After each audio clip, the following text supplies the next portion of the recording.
ಈಗ ನಡೀತಾ ಇರುವಂತಹ ಚಳಿಗಾಲದ ಅಧಿವೇಶನ 12ನೇ ವರ್ಷದ ಚಳಿಗಾಲದ ಅಧಿವೇಶನ. ಇದು ಪ್ರತಿ ವರ್ಷವೂ ಕೂಡ ಡಿಸೆಂಬರ್ ನಲ್ಲಿ ನಡೆಯುವಂತದ್ದು. ಅಂದ್ರೆ ಡಿಸೆಂಬರ್ನ 10 ದಿನಗಳ ಕಾಲ ಈ ಒಂದು ಬೆಳಗಾವಿಯಲ್ಲಿ ಈ ಒಂದು ಅಧಿವೇಶನ ನಡೆಯುತ್ತೆ. ಮೊದಲನೇದಾಗಿ ಈ ಒಂದು ಅಧಿವೇಶನ ನಡೆಸುವಂತಹ ಉದ್ದೇಶವೇ ಉತ್ತರ ಕರ್ನಾಟಕ ಭಾಗದ ಸಮಸ್ಯೆಗಳನ್ನ ಆಲಿಸೋಕೆ, ಅದೇ ರೀತಿಯಾಗಿ ಅಲ್ಲಿನ ಅಭಿವೃದ್ಧಿ ಕೆಲಸಗಳ ಬಗ್ಗೆ ಗಮನ ಕೊಡೋದಕ್ಕೆ. ಉತ್ತರ ಕರ್ನಾಟಕ ಭಾಗದ ಅಭಿವೃದ್ಧಿ ಕೆಲಸಕ್ಕೆ ಸಾಕಷ್ಟು ಮಲತಾಯಿ ಧೋರಣೆಯನ್ನ ಮಾಡ್ತವೆ ಅನ್ನುವಂತಹ ಆರೋಪಗಳು ಪ್ರತಿ ಸರ್ಕಾರದ ವಿರುದ್ಧವೂ ಕೂಡ ಕೇಳಿ ಬರ್ತಾ ಇದೆ. ಗ್ಯಾರಂಟಿ ಗ್ಯಾರಂಟಿ ಗ್ಯಾರಂಟಿ, ಇದು ಗ್ಯಾರಂಟಿ ನ್ಯೂಸ್. ಸುದ್ದಿ ಖಚಿತ, ನ್ಯಾಯ ನಿಶ್ಚಿತ. ಕುಂದಾನಗರಿ ಬೆಳಗಾವಿ ಈಗಾಗಲೇ 12ನೇಯ ಚಳಿಗಾಲದ ಅಧಿವೇಶನಕ್ಕೆ ಸಜ್ಜಾಗ್ತಾ ಇದೆ.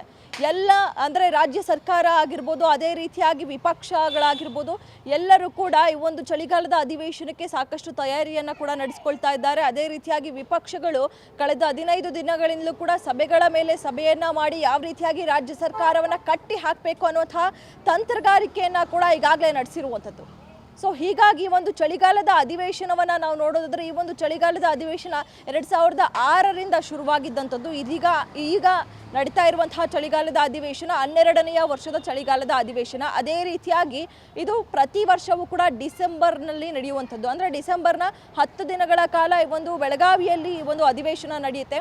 ಮೊದಲನೇದಾಗಿ ಈ ಒಂದು ಅಧಿವೇಶನ ನಡೆಸುವಂತಹ ಉದ್ದೇಶವೇ ಉತ್ತರ ಕರ್ನಾಟಕ ಭಾಗದ ಸಮಸ್ಯೆಗಳನ್ನು ಆಲಿಸೋಕೆ, ಅದೇ ರೀತಿಯಾಗಿ ಅಲ್ಲಿನ ಅಭಿವೃದ್ಧಿ ಕೆಲಸಗಳ ಬಗ್ಗೆ ಗಮನ ಕೊಡೋದಕ್ಕೆ ಈ ಒಂದು ಚಳಿಗಾಲದ ಅಧಿವೇಶನ ನಡೆಸ್ತಾರೆ. ಆದರೆ ಯಾವುದೇ ಸರ್ಕಾರ ಇದ್ರೂ ಕೂಡ ಎಲ್ಲೋ ಒಂದು ಕಡೆ ಉತ್ತರ ಕರ್ನಾಟಕ ಭಾಗದ ಅಭಿವೃದ್ಧಿ ಕೆಲಸಕ್ಕೆ ಸಾಕಷ್ಟು ಮಲತಾಯಿ ಧೋರಣೆಯನ್ನ ಮಾಡ್ತವೆ ಅನ್ನುವಂತಹ ಆರೋಪಗಳು ಪ್ರತಿ ಸರ್ಕಾರದ ವಿರುದ್ಧವೂ ಕೂಡ ಕೇಳಿ ಬರ್ತಾ ಇದೆ.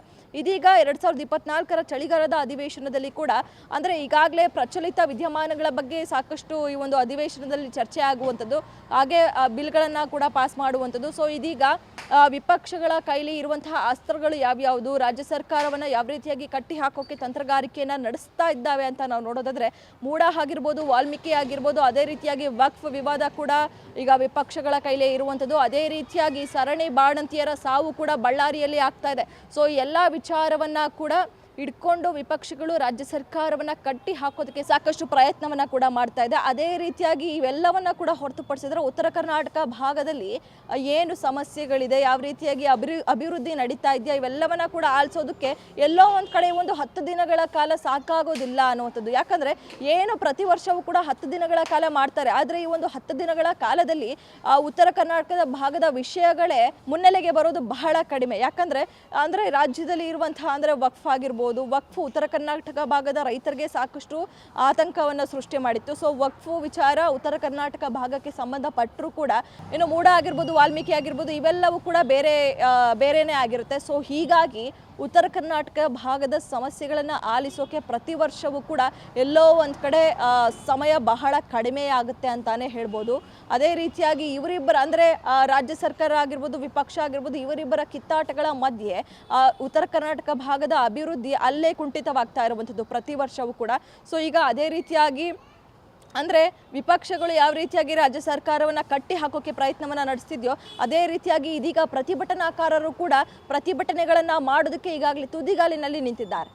ಯಾಕಂದರೆ ಈ ಒಂದು ಚಳಿಗಾಲದ ಅಧಿವೇಶನ ಎಷ್ಟೇ ಹುರುಪಿನಿಂದ ನಡೆದರೂ ಕೂಡ ಅಷ್ಟೇ ಉತ್ಸಾಹಕವಾಗಿ ಈ ಒಂದು ಪ್ರತಿಭಟನೆಗಳು ಕೂಡ ಈ ಬೆಳಗಾವಿಯಲ್ಲಿ ನಡೆಯುವಂಥದ್ದು. ಸೊ ಹೀಗಾಗಿ ಪ್ರತಿಭಟನಾಕಾರರು ಈಗಾಗಲೇ ಸಾಕಷ್ಟು ವಿಷಯಗಳನ್ನು ಇಟ್ಕೊಂಡು ಪ್ರತಿಭಟನೆ ಮಾಡೋದಕ್ಕೆ ಮುಂದಾಗ್ತಾ ಇದ್ದಾರೆ. ವಕ್ಫ್ ವಿಚಾರ ಆಗಿರ್ಬೋದು, ಅದೇ ರೀತಿಯಾಗಿ ಏನು ಲಿಂಗಾಯತರು ಎಲ್ಲ ಸೇರಿಕೊಂಡು ಒಂದು ಪ್ರತಿಭಟನೆ ಮಾಡೋದು, ಅಂದರೆ ಈ ಒಂದು ಮೀಸಲಾತಿಯಲ್ಲಿ ಲಿಂಗಾಯತರಿಗೆ ದ್ರೋಹ ಆಗ್ತಾ ಇದೆ ಅನ್ನುವಂತಹ ವಿಚಾರವನ್ನು ಇಟ್ಕೊಂಡು ಕೂಡ ಈಗಾಗಲೇ ಪ್ರತಿಭಟನೆಯನ್ನು ಮಾಡಬೇಕು ಅಂತ ಪ್ರತಿಭಟನಾಕಾರರು ಸಾಕಷ್ಟು ತಯಾರಿಯನ್ನು ಕೂಡ ನಡೆಸ್ಕೊಳ್ತಾ ಇದ್ದಾರೆ ಅನ್ನುವಂಥದ್ದು.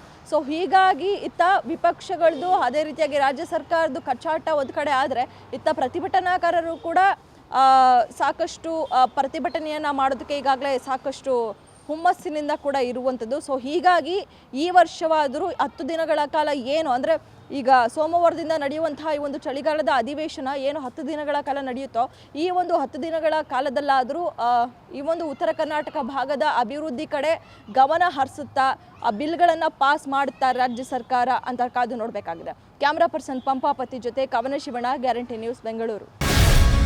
ಗ್ಯಾರಂಟಿ ನ್ಯೂಸ್, ಸುದ್ದಿ ಖಚಿತ, ನ್ಯಾಯ ನಿಶ್ಚಿತ.